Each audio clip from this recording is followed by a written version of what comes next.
السلام عليكم ورحمة الله وبركاته. ما شاء الله تبارك الله، ما شاء الله تبارك الله، ما شاء الله تبارك الله.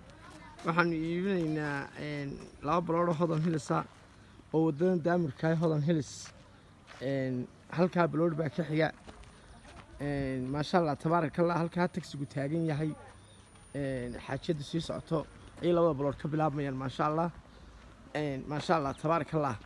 waa labada guriga xasas ay ka soo jeesanayaan wadadan u soo jeesanayaan iskuulkana eegayaan ma sha Allah tabaaraka Allah.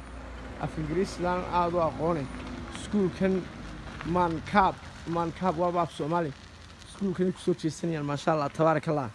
labada balood waa 75,000 oo dollar baloodkiiba waa xaweeyaan 38,000 ilaa 37 iyo badh.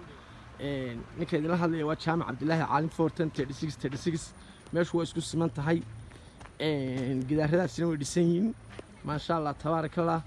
وجامع عبد الله عالم 436. السلام عليكم ورحمة الله وبركاته.